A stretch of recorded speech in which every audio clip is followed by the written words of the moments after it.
इसके अंदर ये कहता है show that the points are the vertices of a rhombus, यानी कि जितने भी पॉइंट्स हैं एक रोम्बस के वर्टिसेस हैं। अब ये रोम्बस क्या चीज़ होती है, आप कह सकते हो टिल्टेड पैरेललोग्राम होता है। अभी हम इसको ड्रॉ करके देख लेंगे। Then find its interior angles, उसके आपको इंटीरियर एंगल्स भी पता करने हैं।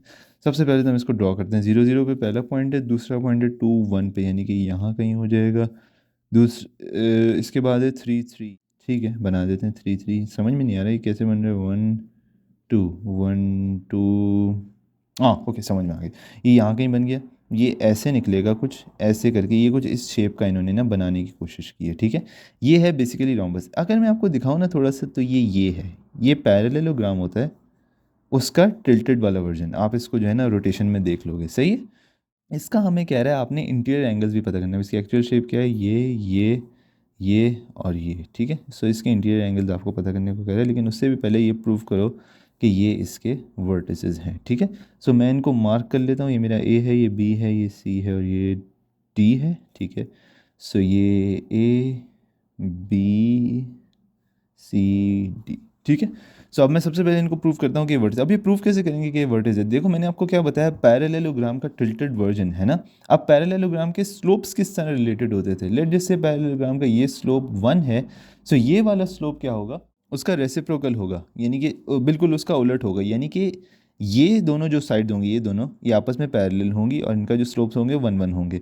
लेकिन ये जो दो साइड्स होंगी, ये दोनों आपस में पैरेलल होंगी। ये दोनों साइड्स पैरेलल होंगी, ये दोनों साइड्स आपस में पैरेलल होंगी। इसका स्लोप इसके बराबर होगा, इसका स्लोप इसके बराबर होगा, ठीक है।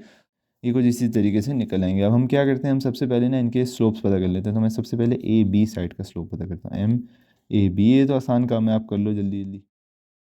ये पहला स्लोप आ गया। ए बी के जो पैरेलल आएगी, अगर हम इसको थोड़ा सा देखें तो ये आएगी सी डी, ये वाली, यानी कि तो हम सी डी देखते हैं। एम सी डी, तो आपने देख लिया ये दोनों आपस में पैरेलल हैं, इनके स्लोप्स बराबर हैं। अब हम बाकी दोनों को देखते हैं, यानी कि ए डी, ठीक है, ये वाली और बी सी, यानी कि ये वाली, सही। सो एम ए डी को देखते हैं और अब हम बी सी को देख लेते हैं। एम बी सी, सही है। सो ये आपने देख लिया कि ये किस तरीके से आपस में रिलेटेड है। इन दोनों के स्लोप, यानी इसका 1/2 है, इसका 1/2 है, इसका 2 है, इसका 2 है, ठीक है। ये चीज़ बताती कि ये एक रोम्बस है, ये हमने प्रूव कर दिया। अब अगली चीज़ जो है वो कह रहा है कि आपको इसके इंटीरियर एंगल्स, यानी कि अल्फ़ा बीटा गैमा और थीटा पता करना है, ठीक है। एंगल पता करने का फार्मूला बड़ा सिंपल है। अल्फ़ा एंगल को अगर देखें तो वो किस किस के ऊपर अटैक करें। मैं सबसे पहले फार्मूला लिख देता हूँ। Tangent alpha is equal to M2 minus M1 1 plus M2 M1, ठीक है। सो अल्फा एंगल अगर देखें तो किसके ऊपर अटैक कर रहे हैं, एक वो अटैक कर रहे हैं ए बी के ऊपर और एक वो अटैक कर रहे हैं ए डी के ऊपर। तो हमारे पास दोनों की स्लोप्स मौजूद हैं, ए बी ए डी। सो 3/4 आपके पास क्या आ गया, tangent alpha is equal to 3/4। इसका मतलब अल्फा किसके बराबर आ जाएगा, टेंजेंट इनवर्स 3/4। सो ये आपके पास आता है समवॉट अराउंड 88.4 डिग्री। अच्छा यार, अब हम बीटा एंगल को देखना। और बीटा एंगल को अगर देखें तो वो बी सी और ए डी सी के ऊपर अटैक कर रहा है। तो दोनों के हमारे पास स्लोप्स मौजूद हैं। हम सिंपली उनको फॉर्मूले में पुट करते हैं, ठीक है।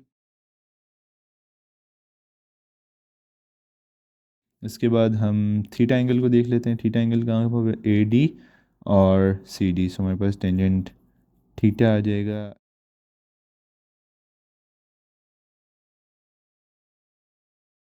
गैमा एंगल एक्चुअली ये बीटा था यार। ये मैंने जो है ना इस वक्त गैमा पता कर दिया, ये एक्चुअली गैमा है, सॉरी ये गैमा है, ठीक है।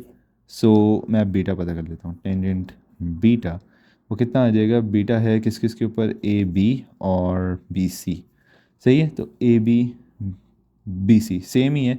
सो वो भी हमारे पास आ जाएगा 88.4 डिग्री, सही है। सो इस तरीके से आपने सारे के सारे अपने जो एंगल्स हैं वो पता कर